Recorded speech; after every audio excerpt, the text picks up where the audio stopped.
Bonjour Patrick, Végétosphère, j'espère que vous allez bien. Aujourd'hui, la trompette de Jéricho, la trompette de Virginie, la bignonne, certainement que vous la connaissez sous ce nom.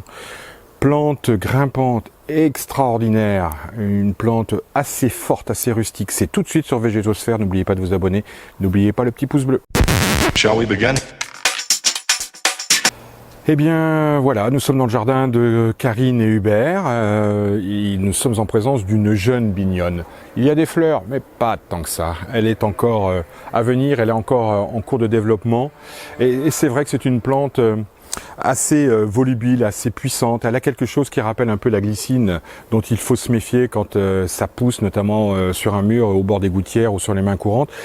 Elle n'a pas cette capacité de tout déformée, de tout défoncer, mais elle est quand même très puissante, très intéressante. C'est une plante qui est originaire des États-Unis, du sud des États-Unis, d'où le nom, trompette de Virginie, bignonne, en latin c'est Campsis radicans. Elle a une particularité, c'est qu'elle est capable d'émettre des racines aériennes, ce qui va lui permettre d'ailleurs de s'agripper, de s'accrocher sur des supports, un poteau, une treille évidemment, parce que là elle s'y enroulera, mais elle peut s'attacher. Et ces racines aériennes ont un peu donné le nom, radicans, c'est-à-dire on fait allusion dans le genre Campsis, l'espèce radicans, on fait allusion à cette capacité à faire des racines aériennes.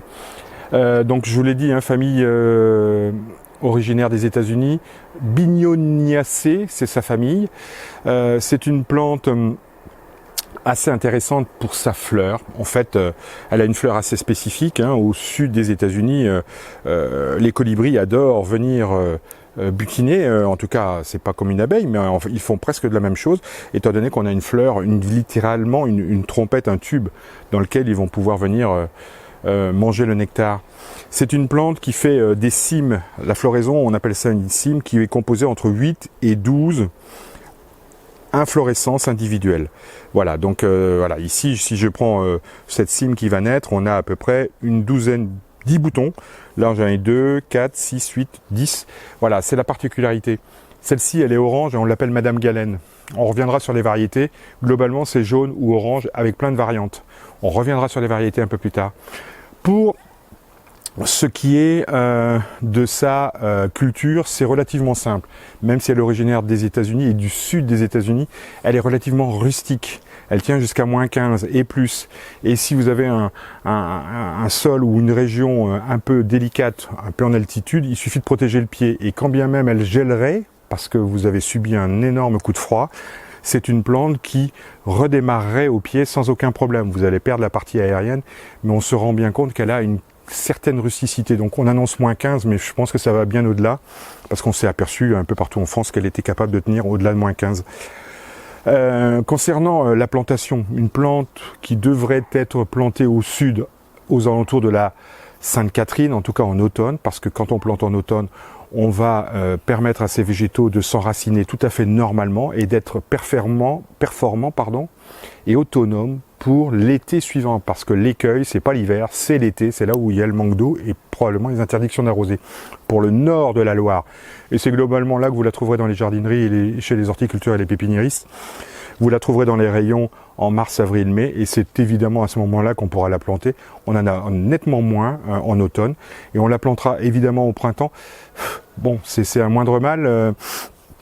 Ça lui permettra quand même de s'enraciner au printemps, en été, pour éventuellement affronter un hiver qui pourrait être délicat. Là je parle plutôt des gens qui habitent en altitude.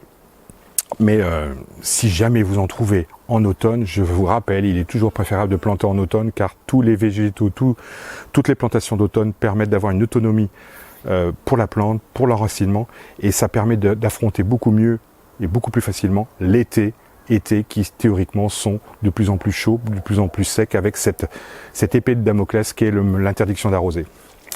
Donc un bon terreau de plantation, un trou de 40 sur 40, et un bon support. Il faut lui donner un support, un arbre mort, un poteau, une treille le long d'un mur, un vieux mur sur lequel on peut la faire courir. Voilà, c'est vraiment la plante. Ici on est sur une pergola, on peut l'élever en tige, c'est ce que je m'amuse à faire chez moi sur de jeunes bignonnes, c'est tout à fait possible. Ça demande un peu plus de taille, un peu plus de doigté, un peu comme pour la glycine. Je vous invite à aller voir les vidéos sur la glycine en arbre et vous pourrez faire une bignonne en arbre. C'est vraiment pas un problème. Au niveau de la multiplication, alors c'est une plante qui est vigoureuse, qui est rustique, qui est volontaire. Donc il y a plusieurs techniques. La première consistera à récolter les gousses dans lesquelles on va retrouver des graines. Il y a un sacré nombre de graines dans une gousse. On peut semer, c'est aléatoire, ça marche, c'est un peu long. Moi je vous propose de faire beaucoup plus vite. Au bout de 5-6 ans, on peut facilement marcoter, c'est-à-dire on tire une branche, on l'enterre avec du terreau, on met quelques crochets et là vont naître des racines. En 3-4 mois, c'est autonome, on peut couper, replanter et on a une nouvelle glycine. Mieux encore, le drageonnage, on a plein de pousses qui vont partir latéralement autour du pied, un coup de fer de bêche, on déplante, on remet dans du terreau, un peu d'osiril et ça va s'enraciner tout à fait normalement. Là encore, c'est très simple. Dans tous les cas, faites ça plutôt en fin d'été. C'est un moment vraiment opportun pour pouvoir réussir. C'est une phase de multiplication, de transplantation. En ce qui concerne les soins, on peut trouver un peu de pucerons, on peut trouver un peu de cochenille, j'ai déjà vu, on peut trouver des araignées. Ok, ça se soigne relativement facilement, c'est pas trop compliqué et c'est pas commun. Fertilisation, vous avez le droit de fertiliser un petit peu parce qu'on lui connaît un certain caprice, un peu comme la glycine ou un peu comme le kiwi, à vouloir fleurir. Donc là, il faut, pour pouvoir provoquer ces floraisons, couper un peu la racine et nourrir avec des engrais plutôt riches en potasse pour stimuler cette floraison qui à un moment ou un autre arrivera. Parce que c'est vrai, elle a un petit caprice et elle est un peu délicate à la fleur. Voilà pour les plantations, les multiplications, les soins. Je pense qu'on a à peu près tout dit sur la bignonne. Il manque les variétés. Alors là, il y a un grand nombre de variétés, bien que les couleurs soient relativement limitées. Jaune, orange pour Madame Galen. Ensuite, on a des variantes qui vont plutôt vers le rouge. Là, je vais vous mettre toutes les variétés avec leur description. Certaines sont greffées, sur du catalpa notamment.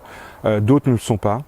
Je vous souhaite du courage pour trouver les variétés que je voulais vous indiquer là parce que en général en jardinerie on a deux variétés, deux espèces, deux variétés différentes. Ça se limite à 3-4 bignonnes en rayon. Mais il y a plein de plantes très intéressantes en termes de bignonnes et la collection est vraiment inédite. Et si vous la découvrez, ben, ruez-vous dessus parce que c'est relativement rare en magasin, j'en sais quelque chose. Voilà pour la bignonne dans le jardin de Karine et Hubert. Je vous salue, je vous dis à très bientôt. N'oubliez pas de vous abonner et d'aller voir le site parce que sur le site, vous retrouverez des données écrites beaucoup plus fouillées, beaucoup plus documentées que ce que j'ai pu vous dire sur cette vidéo. À très bientôt. Patrick, Végétosphère, au revoir. Prenez soin de vous. Shall we begin?